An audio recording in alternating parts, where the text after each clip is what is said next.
This is the part 2 of our lesson 3. So you have the title, Opportunity Cost and Sunk Cost. In personal finance, there is always an opportunity cost. You always want to make a choice that will create more value than cost. And so you always want the opportunity cost to be less than the benefit from the trade. Opportunity cost is the value of the next best thing you give up whenever you make a decision. So may dalawang choices dito dahil hindi mo kayang bilhin pareho, so may sinasacrifice ka. Kaya nagkakaroon tinatawag na opportunity cost. Example, there are two other important kinds of costs aside from expenses that affect your financial life. Suppose you can afford a new jacket or new boots, but not both because your resources, the income you can use to buy clothing are limited. If you buy the jacket, you cannot also buy the boots. Not getting the boots is an opportunity cost of buying the jacket. It is cost of sacrificing your next best choice. So dito, ayon doon sa kwento ni author, dalawa yung choices ng tao. So hindi niya ma-afford pareho yung product ng jacket at saka ng sapatos. So nag-settle na lang siya doon sa jacket kasi hindi nga niya mabili yung boots or limited yung kanyang pera para mabili pa yung isang item. Okay? Kaya nagkaroon siyang tinatawag na opportunity cost. In personal finance, opportunity costs affect not only consumption decision but also financing decision, such as whether to borrow or to pay cash. Borrowing has obvious costs, whereas paying with your own cash or saving seems costless. Using your cash does have an opportunity cost. However, you lose whatever interest you may have had on your savings and you lose liquidity. That is, if you need cash for something else like a better choice or an emergency, you no longer have it and may even have to borrow it at a higher cost. So, ang sinasabi daw dito, yung opportunity cost, kung ibabase mo sa personal finance, nagkakaroon ka minsan ng dilemma whether to borrow money or to pay cash. Kung ikaw ay bibili or magpapatayo ng negosyo, so minsan isipin mo ano bang magandang choice, mangungutang ba ako or gagamitin ko yung sarili kong pera. Okay? So sa unang idea natin, kung babayaran natin siya ng cash, wala talaga tayong babayaran na interest. So kumbaga wala tayong magiging problema dyan. Okay? Sabi dyan, using your cash does have an opportunity cost. However, you lose whatever interest you may have had on your savings and you lose liquidity. So sinasabi dito, dahil nga ginamit mo yung buong pera mo, di ba, later on, nauubos din yung savings mo. So imbis na kumita pa yung pera mo, nawawala daw yung pagkakataon na mag-interest pa to o kumita pa kasi nga ginagamit mo na siya. Ngayon, pag may dumating daw na emergency sa darating na panahon at yung cash mo ay nailabas mo na, so most probably, naubos mo na yung cash mo, so ang mga tendency daw ng tao ay mangungutang na lang siya or mangungutang na siya. So definitely, pag nangutang siya, definitely meron tong interest at a higher cost. Okay? So kumbaga, nagkakaroon siya tinatawag na opportunity cost sa ganong sitwasyon. Sunk costs naman are costs that have already been spent. That is whatever resources you traded are gone and there is no way to recover them.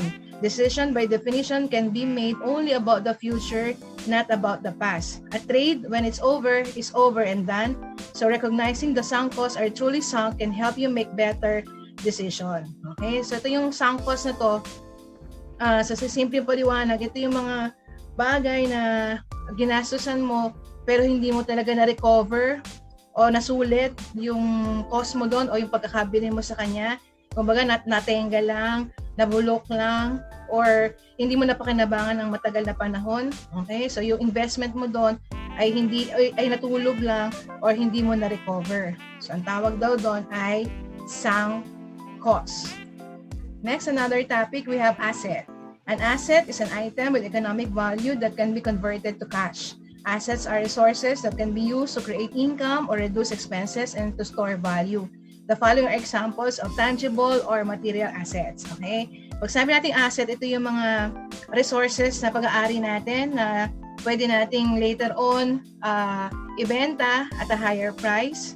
O kaya naman, ito yung mga asset natin na pwede mag-generate ng income at makatulong sa atin para ma-minimize or ma-reduce yung ating mga expenses o may tinatawag na store value o yung nag-appreciate ang value niya sa darating na panahon. Example of which, ito daw, sasakyan, savings account, money market account, shares of stock, acres of farmland, and bahay. Okay?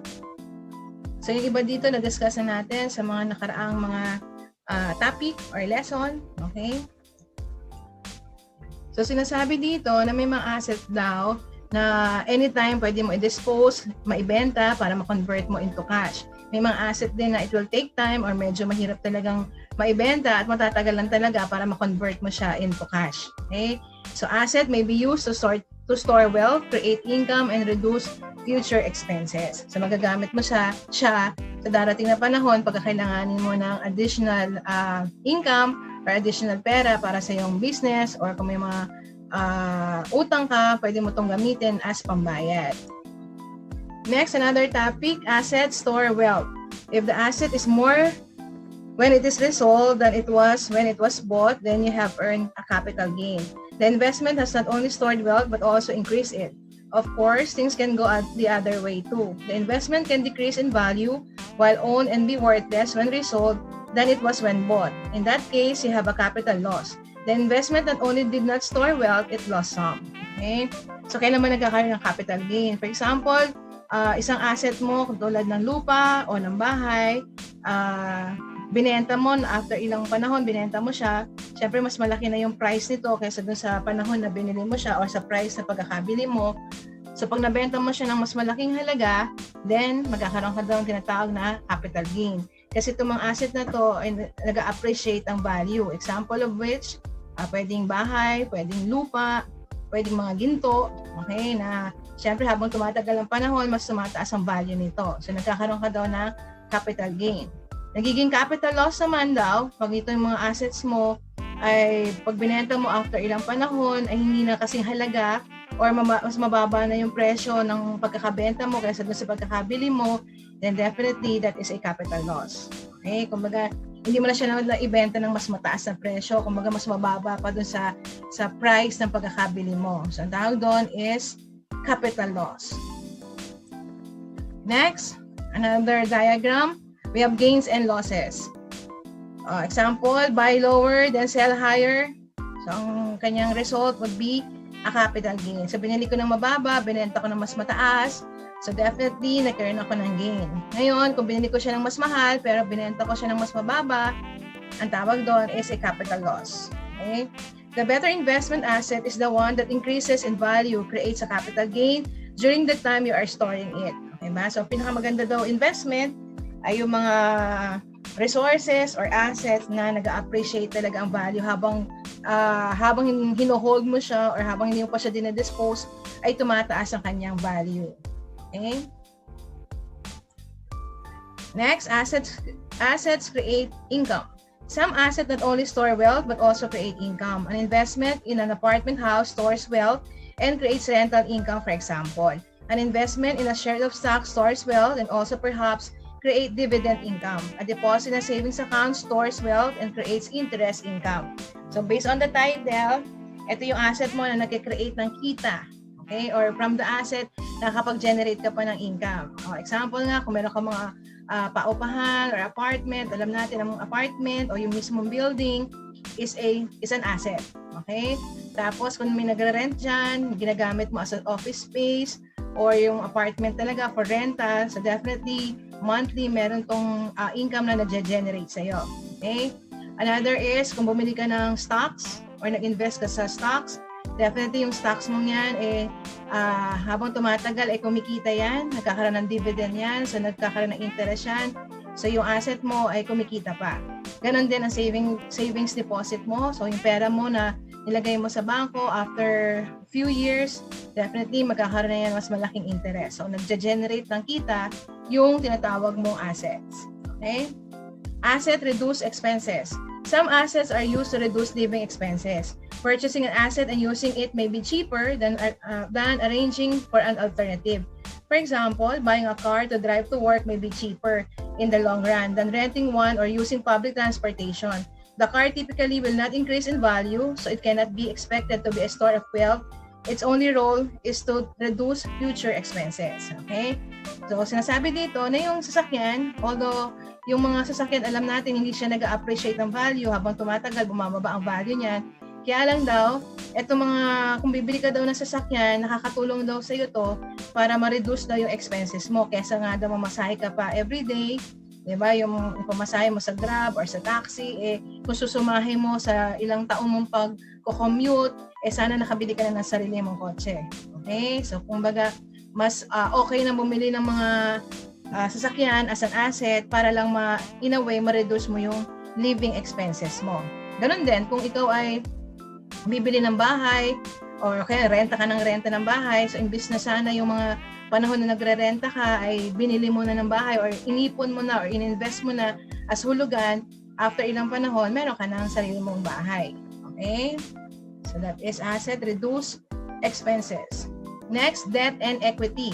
Buying capital that is borrowing enables you to invest without first owning capital. By using other people's money to finance investment, you get to use an asset before actually owning it. Free and clear, assuming you can repay out of future earnings.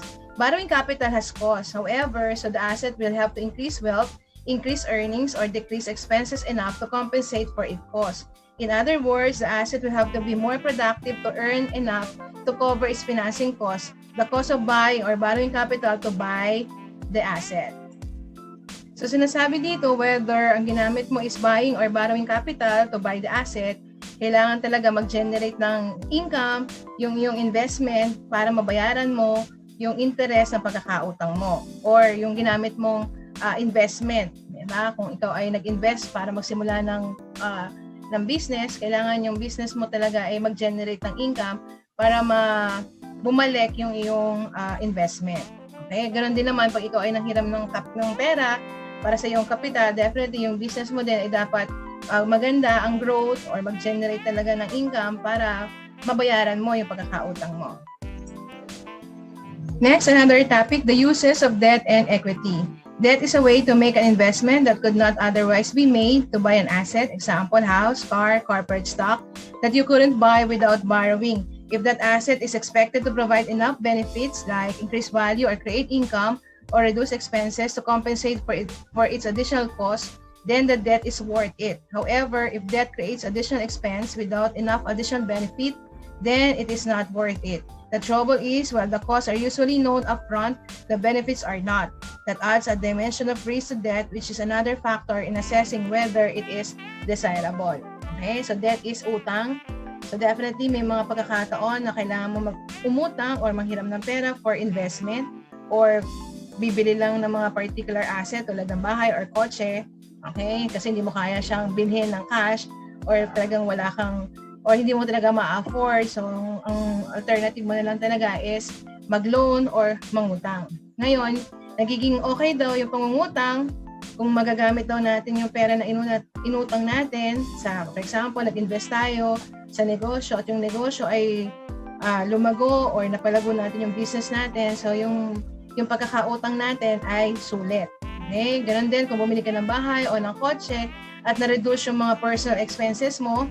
Instead na nagko-commute ka everyday, kaysa nag-renta ka palagi, di ba? So, nagamit mo namang mabuti yung bahay at saka yung kotse, then yung pagkakautang mo ay sulit daw. Otherwise, kung medyo palpak at nangutang ka pero hindi mo nagamit ng tama yung pera or nalugi yung negosyo, di ba? So, definitely, yung pangungutang mo, negative ang naging effect sa'yo.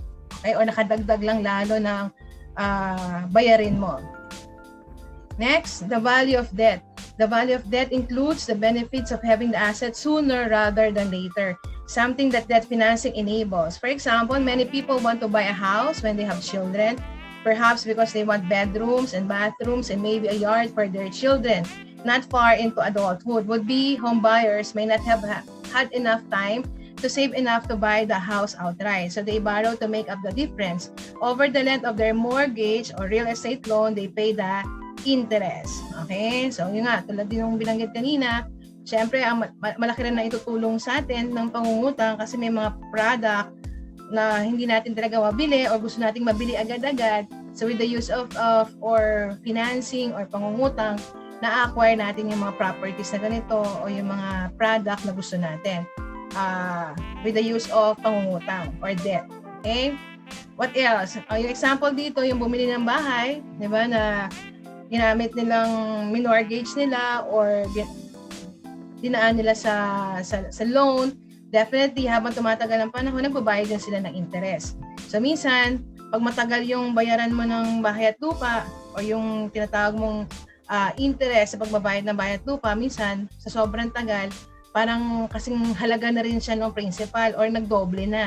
Kaya mas lumalaki yung babayaran mo, okay, under the value of debt. Another example din dyan, pwede rin daw yung value of debt, yung halaga ng pangungutang mo kung ikaw ay nangutang ng pera para sa iyong pag-aaral, di ba? At ikaw ay nakagraduate, nakakuha ng magandang trabaho, di ba? So, yung pangungutang mo ay talagang sulit at napakinabangan mo. Kumbaga, malaki ang naitulong sa iyo. Dahil sa pangungutang ay nakatapos ka mag-aral at nagkaroon ka ng magandang trabaho. Next, income and risk. Personal finance is not just about getting what you want, it is also about protecting what you have. Since the way you accumulate asset is to create surplus capital by having an income larger than expenses, and since you rely on income to provide for your living expenses, you also need to think about protecting your income. One way to do so is through diversification or spreading the risk. Okay ba? Under income and risk. Ano daw yung tinatawag na surplus capital? Kumbaga may nasusobra kang pera. O parang aside from your savings, mayroon ka pang surplus or sobrang pera. Okay? So para daw maprotektahan mo yung kita mo o yung income mo, anong dapat mo daw gawin? Okay? Sapat na ba na nagsisave ka lang? Sapat na bang nag-i-invest ka lang? So definitely kung may surplus capital ka, gamitin mo to para mas kumita pa o mag-generate pa ng income para sa'yo. So one way to do that daw is through diversification, okay, or diversify na tinatawag, or spreading the risk. For example, kung marami kang pera, dapat daw hindi na sa isang bangko ka mag-save, di ba? Just in case magkaroon ng problema doon sa isang bangko, hindi naman natangay lahat yung pera mo. Or kung investment, dapat diversify din ang iyong investment. Wag lang sa isang particular type of business. Kung kaya ng pera mo, then mag-invest ka pa sa iba't iba. Kumbaga, wag mo ilagay ang lahat ng itlog sa isang basket. Kasi baka may mangyari doon sa basket at lahat ng itlog mo mabasag or masira. Okay? So, kumbaga, i-distribute mo lahat yung mga investment mo yan. Kumbaga, spreading the risk. So, kung malugi man yon or magkaroon ng problema doon sa isang investment mo, meron ka pang ibang paghuhugutan. Okay? Under income and risk. Diversification is more often discussed in terms of investment decision, but diversification of sources of income works the same way and makes the same kind of sense for the same reason. If sources of income are diverse in number and in kind, and one source of income ceases to be productive, then you still have others to rely on. Yun nga yung binabanggit kanina.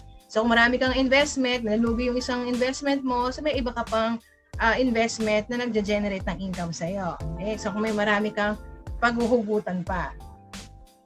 Next, a better way to diversify sources of income is to sell both labor and capital. Then you are trading in different markets and are not only exposed to risk in either one. In Mark's case, if all incomes dried up, he would still have his investment. And if all his investment lost value, he would still have his paycheck and other incomes. To diversify to that extent, you need surplus capital to trade. This brings us to full circle to Adam Smith, quoted at the beginning of this chapter, who said, essentially, it takes money to make money. Okay? So ito naman, another example din daw ng diversification of your resources is to sell both labor and capital. Kumbaga, meron kang nag-i-employ ka pa o nagtatrabaho ka pa sa kumpanya, at the same time, meron kang mga investment. So just in case mo lang ka ng trabaho, meron ka pang investment or vice versa.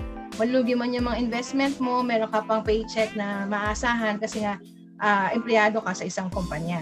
Okay?